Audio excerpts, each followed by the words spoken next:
what are some of the unique challenges that you find people of the African diaspora face when starting their ancestor practice? Yeah, that's a good question. So I think one of those challenges is what we talked about, of the trauma that's there. I think part of surviving in contemporary Western culture as a person of the African diaspora sometimes involves a lot of compartmentalization and shutting down some of these old wounds to survive, to allow yourself to actually be able to show up in your life and not feel totally overwhelmed by grief.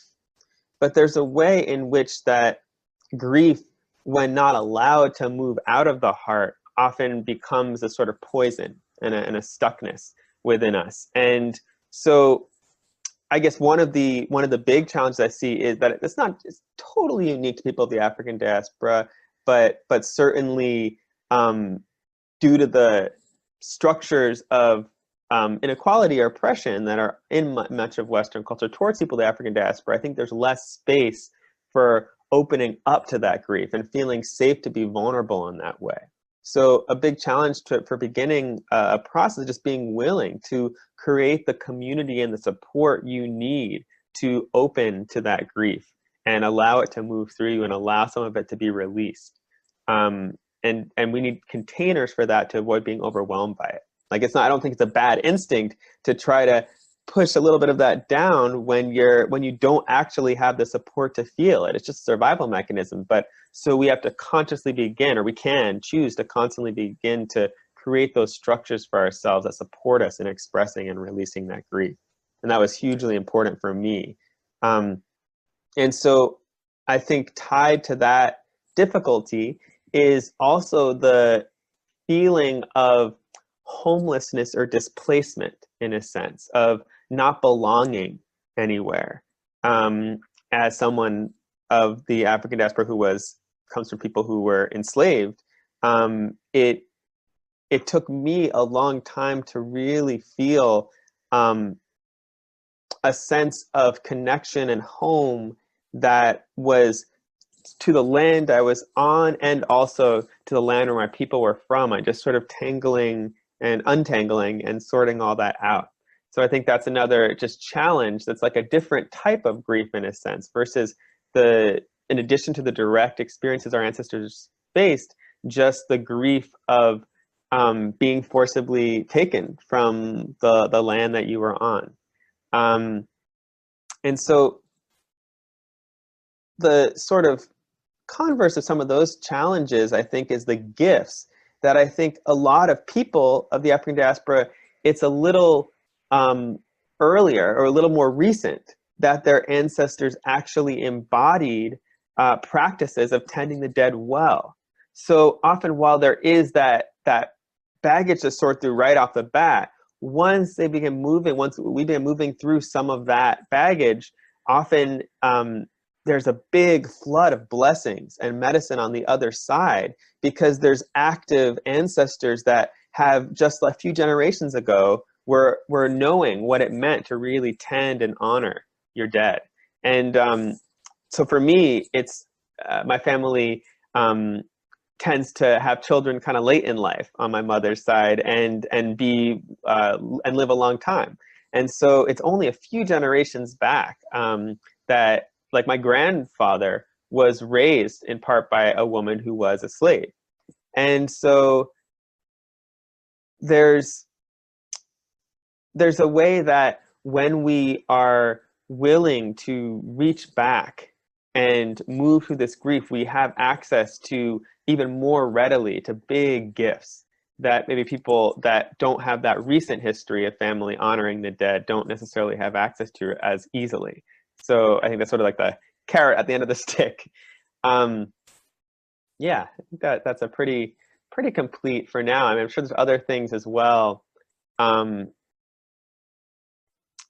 I guess the biggest thing that comes to mind in addition to all of that is just that the other side of having your family more recently honor these practices is that we live in a culture that devalues often that connection to the unseen world and to spirit and to the ancestors. So sometimes when you're still struggling for respectability in a sense, or acceptance by your dominant culture, it can feel even more dangerous, or possibly destabilizing, to begin to pick back up these ancestral traditions that our culture sort of puts a lot of shame onto.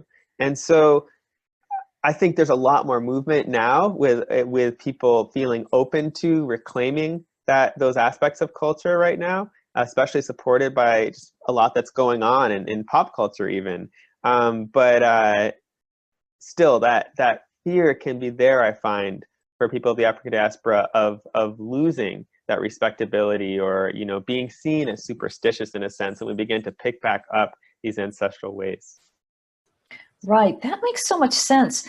And I'm also wondering, as you're talking, I know people of color who are doing genealogy research, sometimes they'll find like census records where their ancestors are inventoried as things. They might not even have a name. They would have like the last name of the owner and male 22, or that's all it is. That they're just items.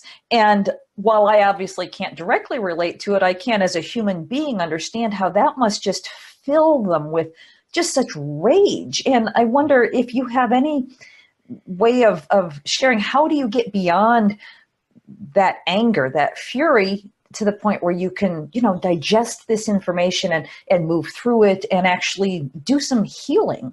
Mm-hmm. Yeah.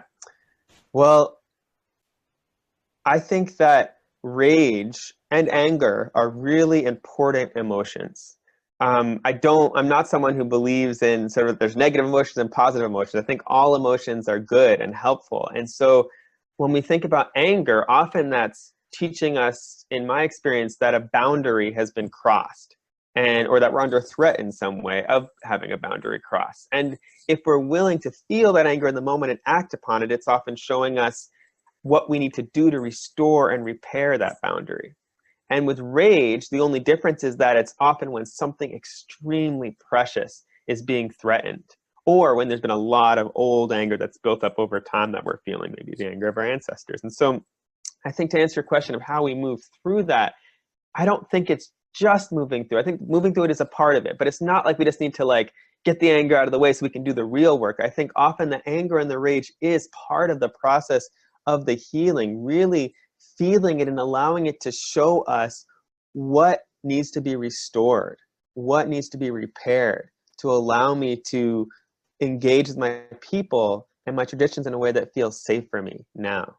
And what needs to happen for my people to feel safe and be at peace now, in terms of healing and restoration of the ancestral lines.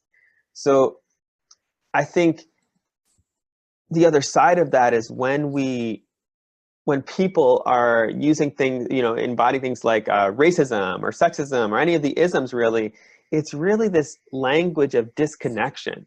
And we feel, in response to being on the receiving end of racism, anger, of course, or rage, of course, which is because this deep boundary of even our personhood is being threatened and crossed.